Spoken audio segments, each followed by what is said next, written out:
let's do one announcement and the week ahead before we get started.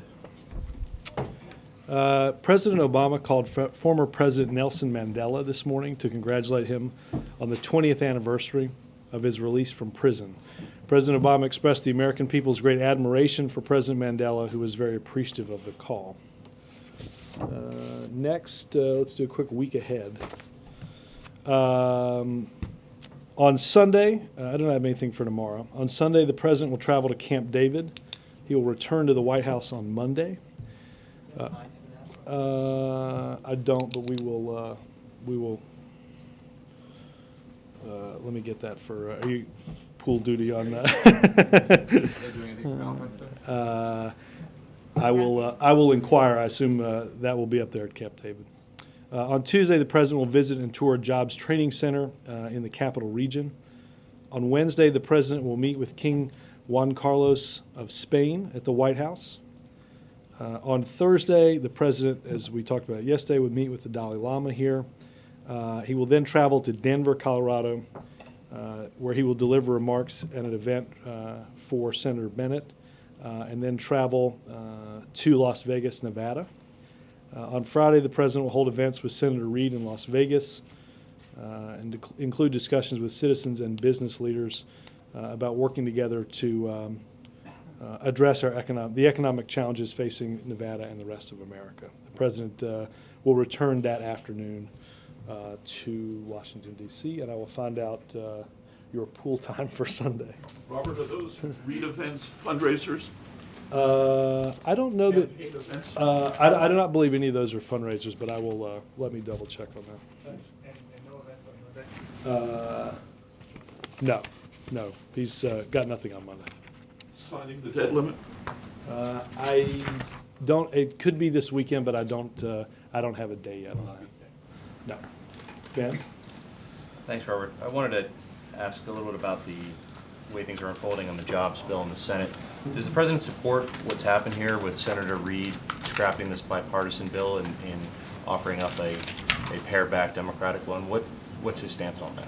Well, let's understand, Ben, a couple of different things. One, I don't think there will be only one piece of legislation that will encompass all of the ideas that members in the Senate or even the President have for strengthening our economy and creating a better environment for hiring.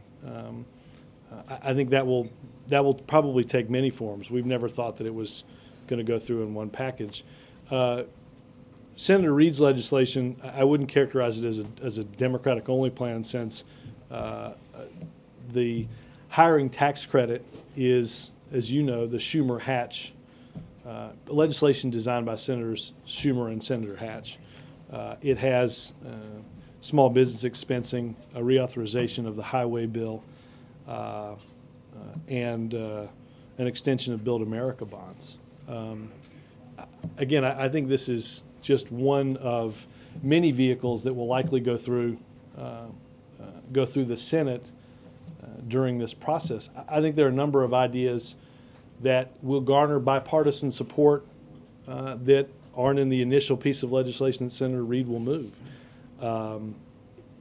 Unemployment insurance extensions, COBRA healthcare extensions for the unemployed, an extension of the SBA lending program.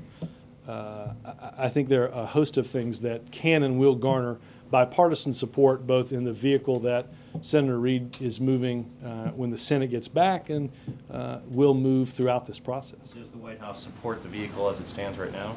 Look, I think the jobs tax credit is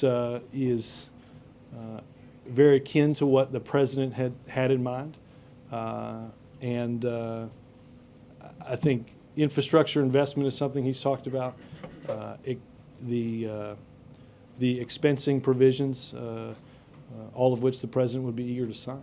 And what about the way this happened yesterday? There was a statement released by you about the President's support of a bipartisan Senate bill, and then by day's end, this wasn't a bipartisan bill. Were you surprised? I think, let's be clear, I think that the legislation that Senator Reid will move when the Senate comes back into town, will garner bipartisan support. I think there are things that Democrats and Republicans alike agree on, need to be in the mix, some of which we just went over, that will also garner bipartisan support. I don't think I don't think there'll just be one vehicle that moves, and I don't think there was only one chance at getting bipartisanship. I think there are a series of ideas that all of us agree need to be put forward to stabilize our economy. Just to finish that thought, though, understanding this might garner bipartisan support, the way this happened yesterday, did the White House see this coming? Did you know that? I don't know. I don't know the degree to which Senator Reid, who I've seen in media reports, made his decision before he went to caucus. I don't know the degree to which he talked to us about that. Speaking of bipartisanship, are you encouraged by what appears to be growing signs of bipartisanship on financial regulation in Congress? Are you encouraged, one, that might mean a bill could be finished by the summer?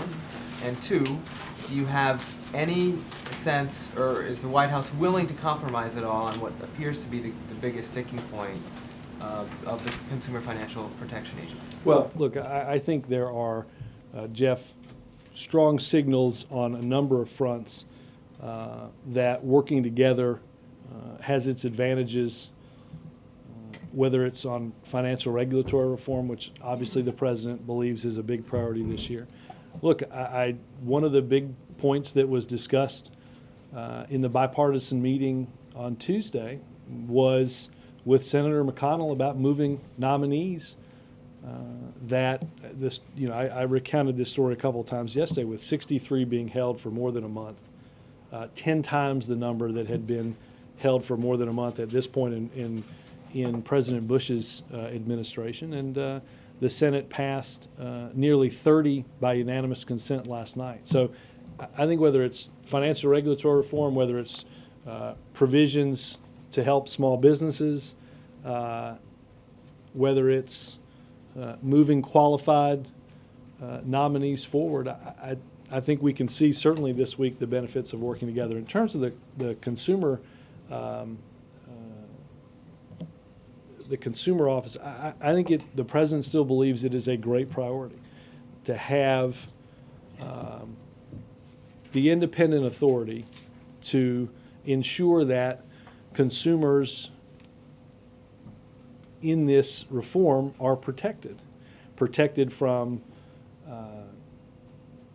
the type of loans that we've seen happen that have led to massive foreclosure, the type of tricks with credit cards that we had seen in the past, that legislation that Congress approved and the president signed is intended to deal with. So the president continues to be a very strong supporter of that function of the reform bill that we sent to Congress. Does that agency have to be a separate entity? Well, is that something he'd be willing to compromise on to get this? Look, I don't know what the nature of the different proposals are. Obviously, this is something that would need to have independent authority, and I think that is what is important and that's what consumers want, important for their protection. But does that indicate, Robert, that maybe there's some wiggle room as long as independent authority is preserved? Well, look, again, we will. I think what the president would greatly resist is the notion that somehow the protection of consumers is unattainable in financial reform. That's not the question, though. No, I understand. But what I'm saying is, without knowing what exact vehicle might come in a bipartisan proposal from the Senate, obviously we would look at this assuming that strong consumer protections and authority was in that legislation. But I don't want to get ahead of what that proposal might look like. Jay.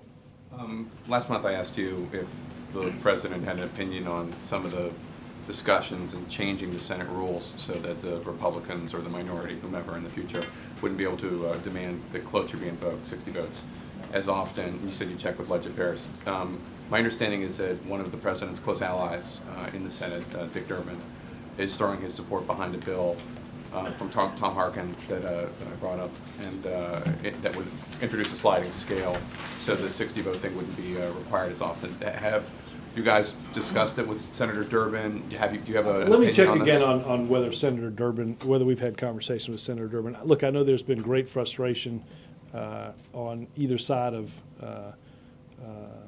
either on this side or on Capitol Hill about the sheer amount of times in which cloture is needed to be invoked.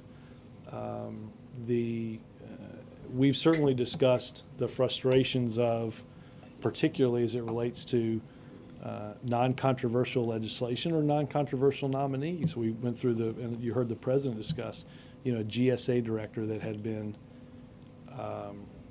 stalled for 9 months, had to seek cloture. Cloture wasn't a close vote, and then she was approved 96-0. I think at that point you realize that this is a rule that is being abused. I will check with whether any conversations have been had with Senator Durbin about Senator Harkin's legislation. Okay, and then just to follow up on Ben's question about the bipartisan jobs bill that Schumer, Hatch, Grassley, and Baucus have been working on.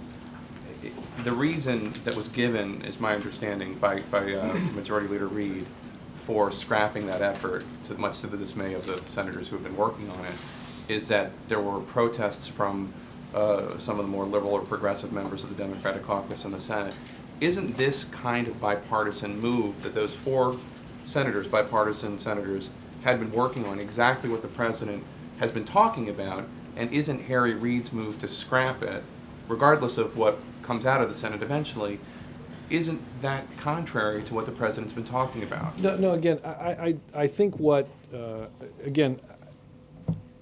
You guys put your support behind the bipartisan effort. And we certainly support working in a bipartisan way to get these things done. Whether the vehicle goes, Jake, whether the vehicle is the 4 items that Senator Reid has now, whether that includes unemployment and COBRA extensions now, whether that includes extension for SBA lending, whether it includes tax extenders, whether it includes disaster relief, those are discussions that they'll have. I believe that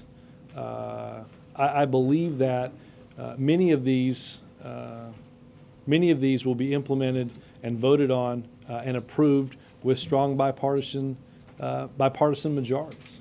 Right, but you guys obviously had lent your support to the bipartisan effort. These 4 senators had been working hard on this bipartisan effort.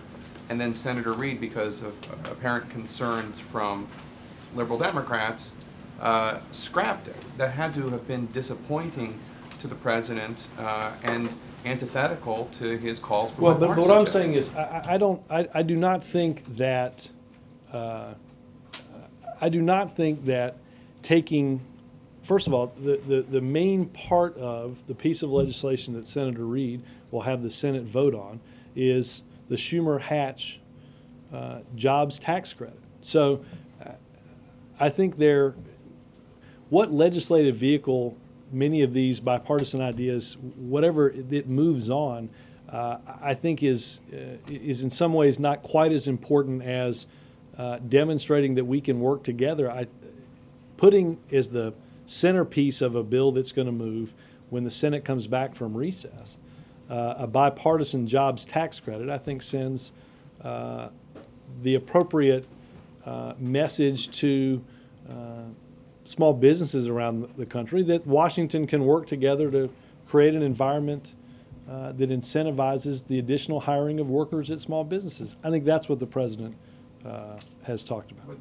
But to paraphrase the president, bipartisanship can't just be adopting one person's set of ideas. And I understand Hatch and Schumer were working on that tax credit together, Right. But that was something that was the president's proposal. It was a Democratic idea, ultimately. I mean, the president... Well, I don't know that, The hiring tax credit? I mean... I think the hiring tax credit is a proposal that the president offered. I'm not sure you would consider Senator Hatch to be somehow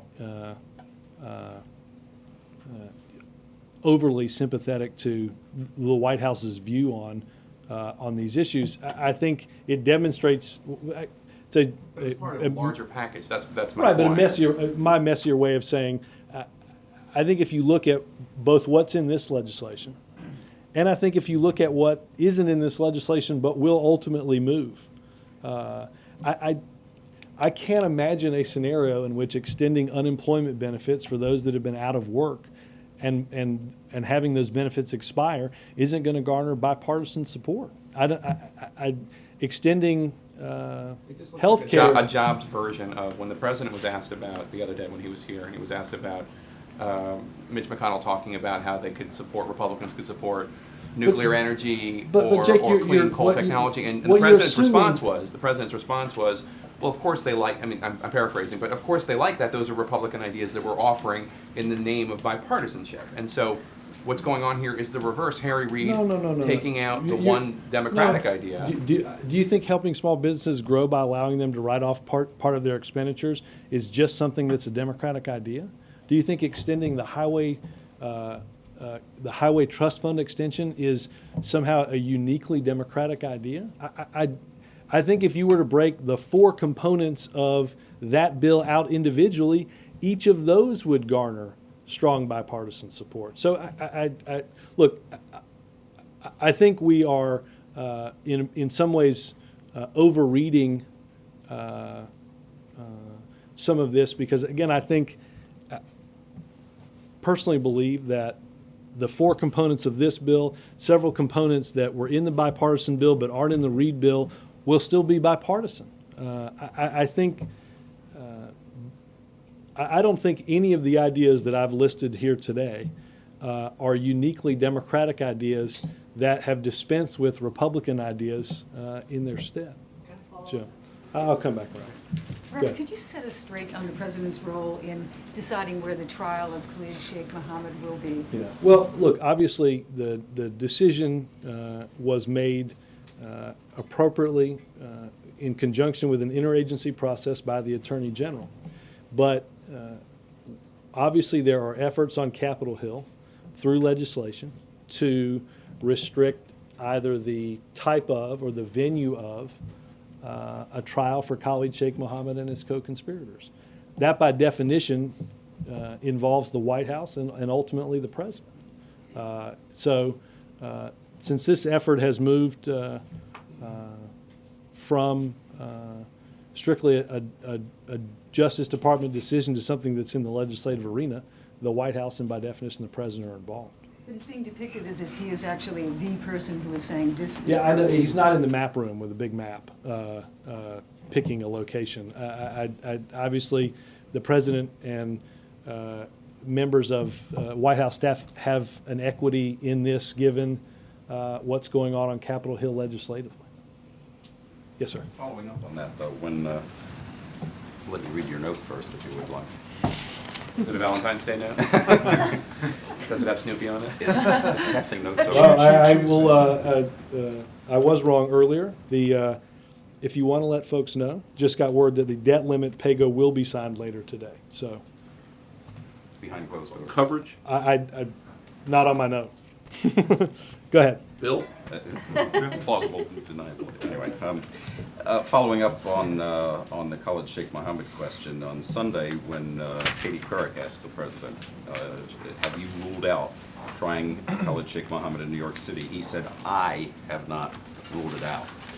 Wasn't he saying there that by saying I have not ruled it out, that he is essentially the decision maker on this? No, I think he's part of, I mean, obviously, he's the commander-in-chief. Obviously, he said that he had not ruled it out, that we would take into account the security and logistical concerns that had been brought forth by New York City. And those will be, as he said, taken into account before a final decision is made. And the final decision, as he strongly implied here, will be by him? Again, I think he will have strong equities in this decision and will hear from a lot of different people. When do you think that decision will come down? I don't know. I know that there were. It was brought up in a meeting that I was in earlier today, but it was not a decision-making meeting. And when You said he'll be hearing from a lot of people then. The input is coming to him for him to make a decision. Well, no, I think he will hear from a lot of people. He will be involved in a larger process. So he's much more deeply involved personally now than he was in the Well, original again, decision. again, because Congress has become involved in this, because legislation could restrict the venue and the type of trial, the White House is more involved. Yes. Does the president think that there was kind of a political tin ear here to make the decision to try him in New York in the first place, since it looks like it's heading a different direction now? No, look, I mean, Chip, I remind you that some of the people that you hear now that are opposed to the trial in New York were in November supportive of the trial.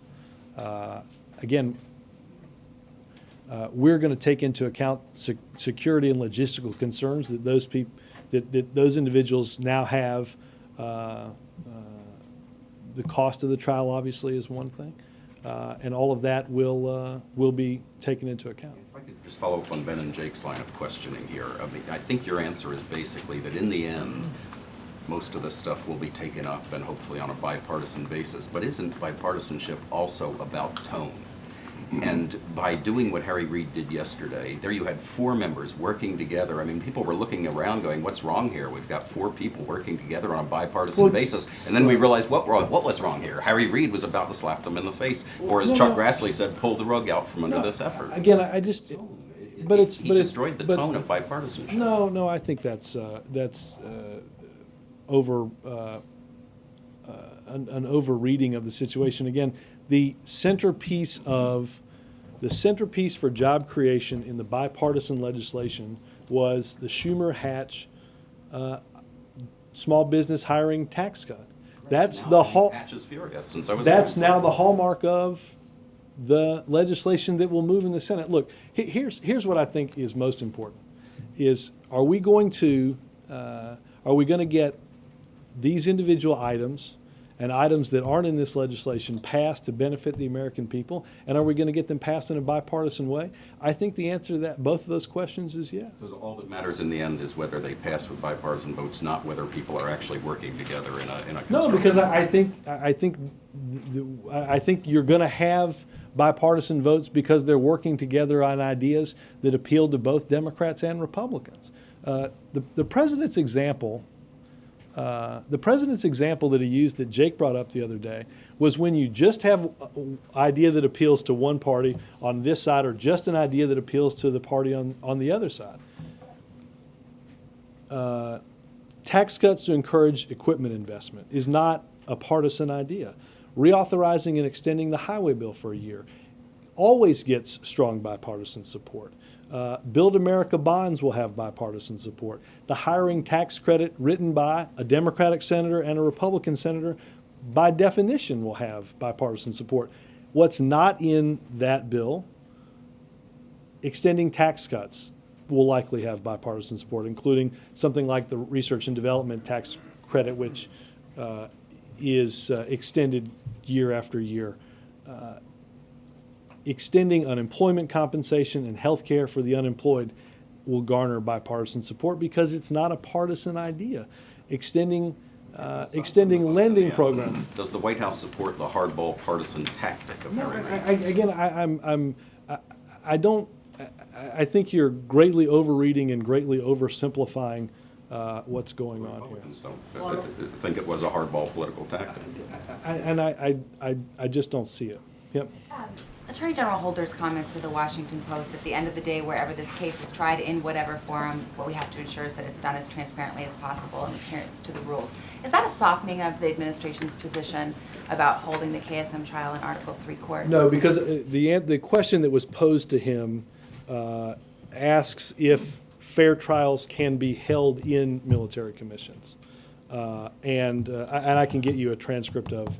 But we should not read it as a new openness to military commissions for KSM. Understanding this, that military commissions had traditionally been something that had faced, through the Supreme Court, constitutional problems until this administration, working on a bipartisan basis with Capitol Hill, reformed that process. Do you feel like, or does the administration feel that military commissions are inferior to Article III courts? No, I think, again, I think the way that things have, I think the reform efforts that have been brought about ensure the type of protections that would withstand constitutional and Supreme Court scrutiny. Is the administration considering a military commission for KSM? I would just go back to what I said earlier in the sense that there are a series of things that are being looked at, most appropriately the security and logistical concerns of those in New York as a decision is being made. And very quickly, would the president be involved, as he is with the location of any civilian court trial, be involved in the consideration of whether it should be moved to a military commission, or would that interfere with the Justice Department's independence? Look, I think I've discussed why the president's involved and how he'll take part in that. Laura?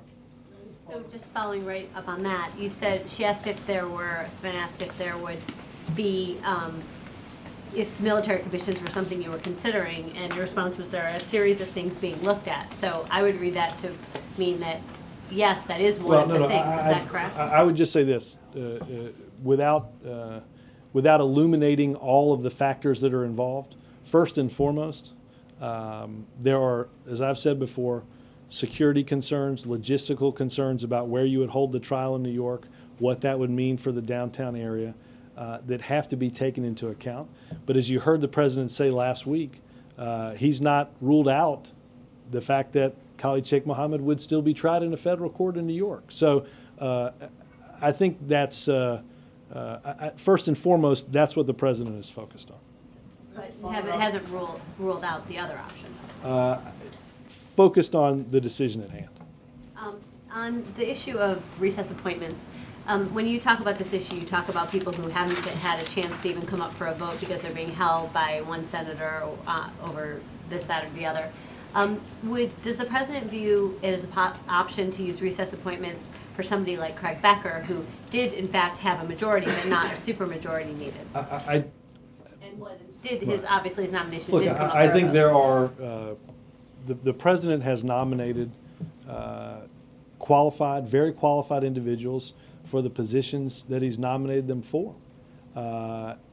We hope and believe that after the discussion that the president had with Senator McConnell on Tuesday, it's clear that the Senate heard that conversation and acted.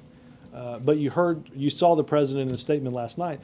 He's not going to foreclose that if what continues to stall,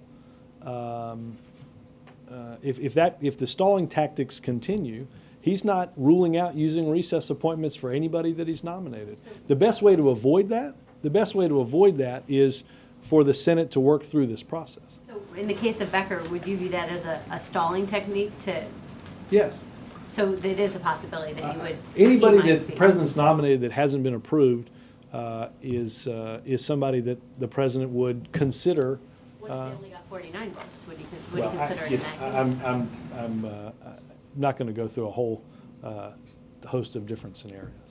Mark? Does the president believe that's what the founders had in mind with the recess appointment provision, to give him the authority to circumvent Senate action or inaction on nominees?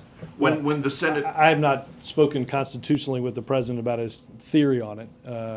I think the practical measure is, again, understand that what the Senate did last night in moving a series of nominees that the president thought were qualitatively and quantitatively different than what had been held at that point in the Bush administration is still that way, right? There are 63 that have been pending for a month. They dealt with about half of them, right? So instead of a 10-to-1 ratio with the Bush administration, we have a 5-to-1 ratio. I don't think the president believes that's an acceptable number either. The best way to deal with this, though, is by having the Senate work through the process of voting up or down on these nominees. Do you remember whether then Senator Obama objected when Senator Reid kept the chamber in session during the last 2 years of the Bush administration so that he could not make any recess appointments? If you may have that, I was do. asking if you recall. I don't recall. All right. I don't recall. One other question. I wondered what you thought of a CBS News, New York Times poll finding last night. CBS News, never really heard of it. That showed that only 12% of those surveyed believe they got a tax cut over the last year. I'd say they called the wrong people. No, yeah, I know. No, look, I think what look, I think what happened, and one of the things that I think will go through this bipartisan jobs process is state and local aid, right? Understand, if you look at last month's jobs report, the number of state and local government jobs lost was 41,000 out of that monthly jobs report. Because I think in many cases, and you see now too, the importance of something like state and local aid, because as bad as state budgets were last year, they're actually worse this year. So I think even as people may or may not have felt what they got from the federal government, they may have gotten something different from their state and local government in order to make up for a collective budget shortfall among the 50 states in something that exceeded $125 billion. So look, I think that, look, is it part of the frustration? Of course. 95% of working people in this country saw their taxes cut last year. What percent? 95, but only apparently 12% felt it. Roger. Robert, back to the terror suspects. I want to make sure I'm clear here. What exactly needs to happen before we get a decision? Is the president, for example, is he waiting some specific recommendations from Holder, given all of the turmoil? Just they're in the process of going. They're in the or- process of working through the many issues, some of which have been brought up by those in New York about the concerns of a trial there. Okay, but is there, you also have to wait for Congress to act on whether to restrict the funding also, too. I don't think the president's decision is. I don't think the timeline for a presidential decision is held up by the timing of whether the Senate or the House act on individually on legislation. No. Is he awaiting any particular recommendations from Mr. Holder? I'm not going to get into the process of what's going on, just to say that that process is ongoing. Would he favor a military commission trial short of being ordered to do so by Congress? Again, I think Savannah largely asked that, and again, this is a process that's ongoing. I just follow. Yeah. Robert, what kind of message are we sending to the countries like India who are dealing in a tougher way with the terrorists and also helping the United States on a global war against terrorism, as far as this trial and being soft on the terrorism here, what they feel back home? I'm sorry, I didn't get the last part of that. Go ahead. Many countries feel that U.S. should be tougher than those countries that who are with the United States as far as dealing with the terrorists. Look, Khalid Sheikh Mohammed, I forget the exact date that he was brought into custody. It's been a long time. One way or the other, Khalid Sheikh Mohammed will be brought to justice by these decisions. I don't think you can be any tougher than that. This president has, without going into great detail, taken the fight internationally to terror suspects. We will seek justice delayed, by the way, on behalf of thousands that were killed on September 11th because of the hateful acts of somebody like Khalid Sheikh Mohammed. Major. One on economy, please. Follow on Let me go back to Major. Yep. I'll start here. On the Senate jobs bill, setting aside the political question for a second, does the White House believe it's large enough to have a legitimate economic effect to create jobs? Well, again, Major, I don't think what has the umbrella of a jobs bill is going to be the only components that the House and the Senate deal with in creating jobs, right? I think extending unemployment benefits is something that is important for those that don't have work, in sustaining their effort to help find work. That's not in what the Senate will deal with at the end of this recess, but as a component of a series of measures that the president outlined either at the Brookings speech that he gave at the State of the Union, or that's in his budget. So again, I don't look at what this, right? I don't look at what, and the administration doesn't look at what is going to happen at the end of February when the Senate considers these 4 provisions to be the end of that consideration of measures dealing with economic The stability. administration therefore continue to prioritize whatever other follow-on legislation comes from the Senate and the House on jobs over any other issues, specifically health care. Yes, I think the president has. By definition, still elongates the process of dealing with jobs legislation, having Well- it in smaller Well, look, bills. Look, the legislative process will work through itself. But look, obviously, some things you're going to have to act on because for unemployment benefits or for COBRA, you meet deadlines for expiring benefits that these individuals that are unemployed need. I think we're pleased with the pacing of this. This was something that, if you go from the State of the Union to what the Senate will consider, understanding that the House has already passed a fairly big package, and so you've got half that process done. I want to give you a chance to address something that was in the Washington Post editorial or op-ed section today by former Attorney General Mukasey. Let me just read it to you and get your chance to respond. Contrary to what the White House Homeland Security Advisor and the Attorney General have suggested, if not said outright, not only was there no authority or policy in place under the Bush administration requiring that all those detained in the United States be treated as criminal defendants, but relevant authority was and is the opposite. Read the last part again. Picking up where? But relevant authority, there is no authority or policy in place under the Bush administration requiring that all those detained in the United States be treated as criminal defendants, which Mukasey suggests your administration has said was the Bush administration policy. He goes on to write, but relevant authority was and is the opposite. Well, I don't think that. Disagree with his. I don't think that either Judge Mukasey or Attorney General Mukasey would argue that in the process of somebody being an enemy combatant, that they wouldn't, in fighting their detention, have access, based on his ruling, to counsel, right? Access to habeas petition. Right.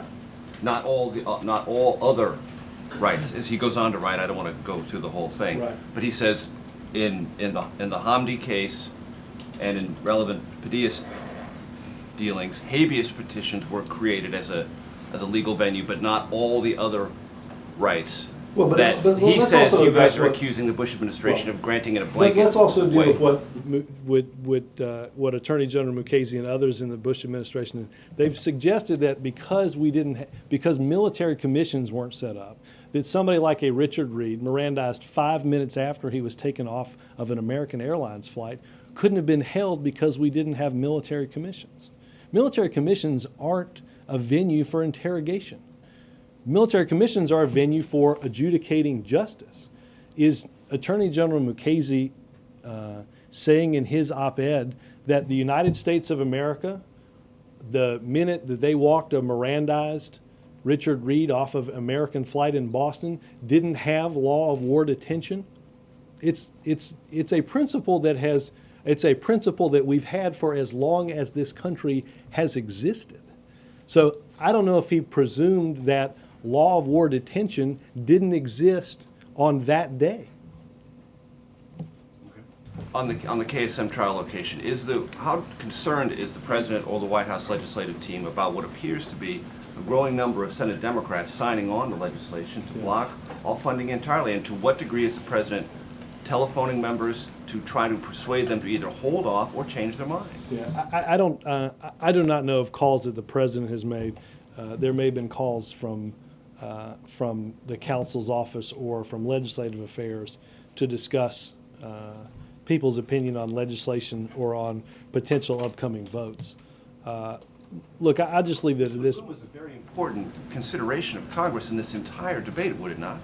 There's no question about it, and I think it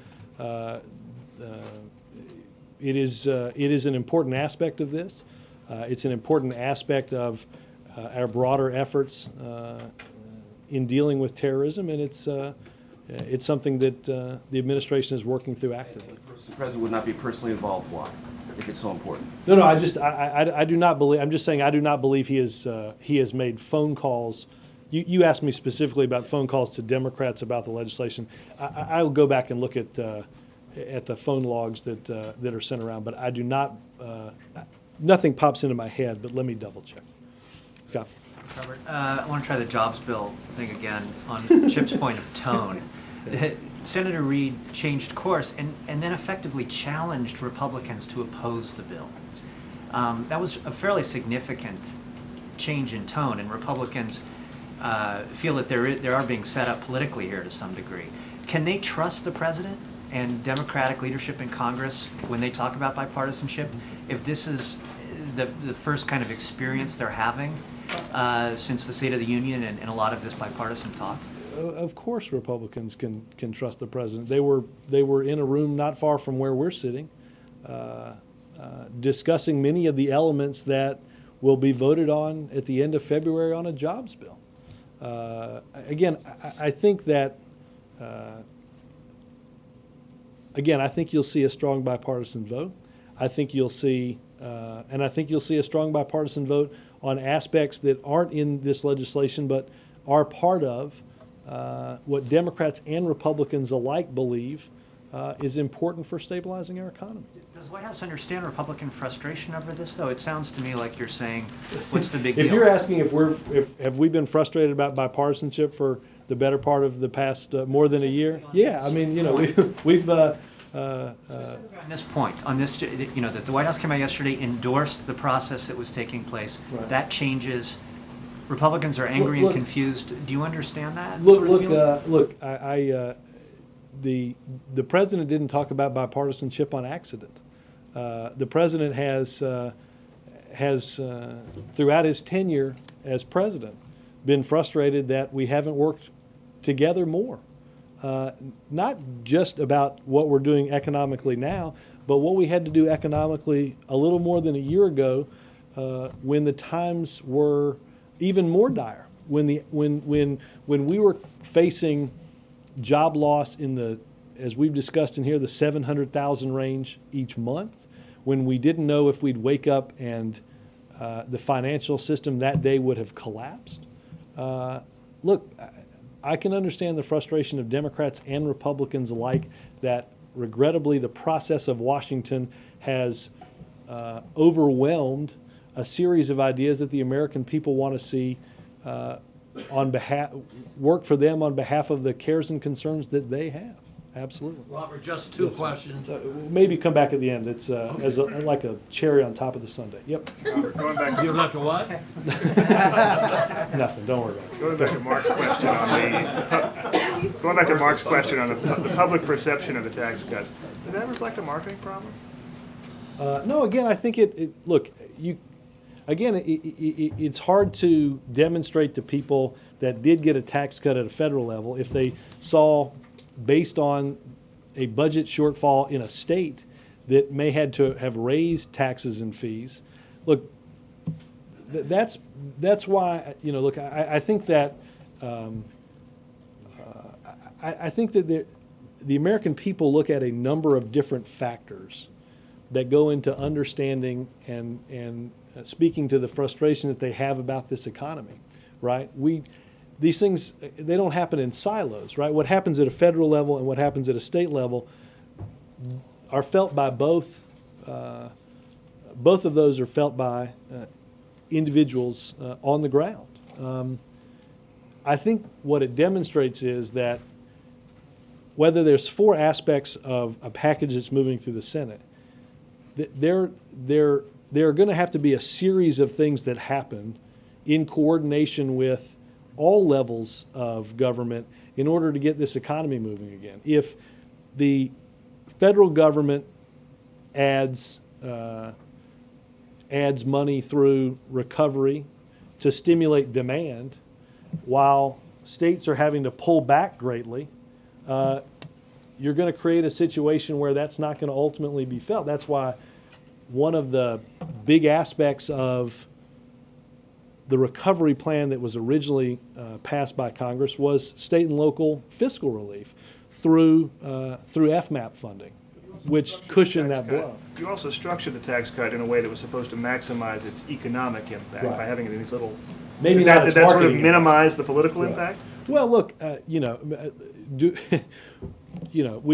would I've liked to hire somebody to knock on everyone's door, like the publisher, clearinghouse guys, and the big check and the balloons and the TV camp? Sure, maybe that would have had maybe it would have had a greater effect. I think what the economic team found in the structuring of that tax cut was that if I hand you $350, and you're not likely to get handed $350 every week, you're going to pocket and save that money because you're struggling economically.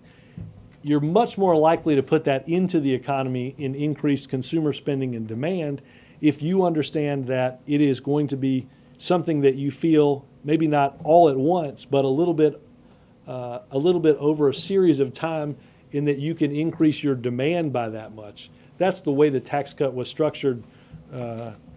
Obviously, the marketers got kicked out of that meeting. Yes, ma'am. Robert, you guys have been very critical of Republicans on filibusters. So what message does the White House think it sends when, on the jobs bill, Senator Reid is practically forcing a filibuster by filing for cloture before there's been even a minute of floor debate and precluding the chance for any amendments? Well, again, this is not going to be the last bite of the apple that the Senate has. It's not. These are four very bipartisan ideas. One of them is named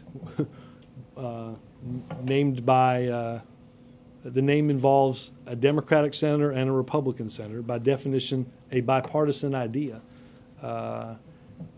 Four elements that individually will garner bipartisan support and as a whole will garner bipartisan support. Again, this is not the last time that the Senate is going to take up measures that involve economic stability.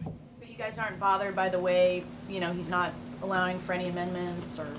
Look, again, we'll have plenty of time to go back and do, we're going to need to extend unemployment benefits. We're going to need to extend small business lending. All of that will be part of this. Kristen. Robert, there are reports that China has asked the White House to cancel its meeting with the Dalai Lama. Do you know if that's true? I know that obviously we discussed the fact that this meeting would happen on our trip to Beijing. Before I announced it, we talked to them and said, we're going to announce this meeting. I do not know, I do not know if their specific reaction was to cancel it. If that was their specific reaction, the meeting will take place as planned next Thursday. Will the president discuss the issue of Tibetan independence with the Dalai Lama? Instead of, we'll have a readout of what they do talk about as a result of that meeting. The official U.S. position on Tibetan independence? I will get that information to you after that meeting. Nice try, though. Yes, sir. Robert, I have a question for you on Don't Ask, Don't Tell. Yesterday there was a report in the Politico saying that the White House hasn't provided Congress with a clear path forward on this issue following the President's State of the Union announcement. What kind of guidance is the President giving lawmakers as the Pentagon undertakes this review, and is the President expecting repeal legislation on his desk this year? The last part again? Is the President expecting repeal legislation on his desk this year? Well, again, the President outlined in the State of the Union, and you heard Secretary Gates and Admiral Mullen discuss a process that will take place. If that process results in legislation by year's end, the President would certainly sign it. I think most importantly, the President, the military, and others feel like we have the best process structured moving forward to end Don't Ask, Don't Tell. Christy, on your thing, obviously the President will discuss with the Dalai Lama there. His belief that he and the Chinese continue to discuss the issues that they have relating to Tibet, and I assume we'll have a readout after that. David, do you have anything? No. I have a follow-up, actually. Okay. Would the President support a legislative moratorium on discharges under Don't Ask, Don't Tell at this time until the Pentagon completes its review? I would point you to what the testimony from Gates and Mullen in what that process will, the process that will take place over the course of the next year. Yes, ma'am. On Tuesday at the news conference, when the President talked about the jobs bill, back then he mentioned doing this incrementally. He used that word, incrementally. I'm sorry, sis, I can't hear you. At the news conference on Tuesday, when the President talked about the jobs bill, he mentioned doing it incrementally. So even back then, was he talking about, being splitting it or doing it step by step? Again, there were ideas that were outlined. There are ideas that the President outlined, again, in his speech in December and in the State of the Union, that ideas that the House didn't pass, partly because their jobs package happened before his speech in December. There were different ideas that the Senate was considering, not all of which included the President's ideas. We didn't think then, and we don't think now, that this is a one-shot deal. And I think that's what's most important to keep in mind. Yes, sir. Given what you call the frustration with the sheer amount of cloture votes, has the President, the administration, through Senator Reid, ever talked about calling the Republicans bluff, making them go to an actual filibuster, especially over one of these non-controversial nominees? Well, look, again, it's a process that it takes an inordinate amount of time on something that shouldn't be controversial. I think instead of I think the best way to move forward is to go through each of the very qualified nominees that are held for no reason other than, in some cases last week, because somebody didn't get a couple of earmarks, and instead do this in a way that takes qualified individuals that have been nominated and allows them to serve in government. Robert, I think that's the most important way. Robert, just two questions. All right. Chicago Tribune reports that 5 days after Scott Lee Cohen won the Democratic nomination for Lieutenant Governor of Illinois in the primary, Cohen withdrew after reports of beating his wife, using a knife to threaten a girlfriend prostitute, tax evasion, and use of anabolic steroids. And my question, did the President ever have any concern about former Lieutenant Governor nominee Cohen being supported by Mayor Daley? I don't know who made what endorsements during the primary. Obviously, the President and many staffers here were concerned about exactly what you read, and think the right decision was made to leave the ticket. As the honorary president of the Boy Scouts of America, what is the President's reaction to the New York Post report that because the Scouts have the policy similar to our armed forces, quote, New York institutions are barring Scouts from meeting or recruiting in all public schools? I've not seen the New York Post report, and can have somebody. It's fair for them to cut the Scouts out of this? How does he support? Does he disagree with the Scouts or what?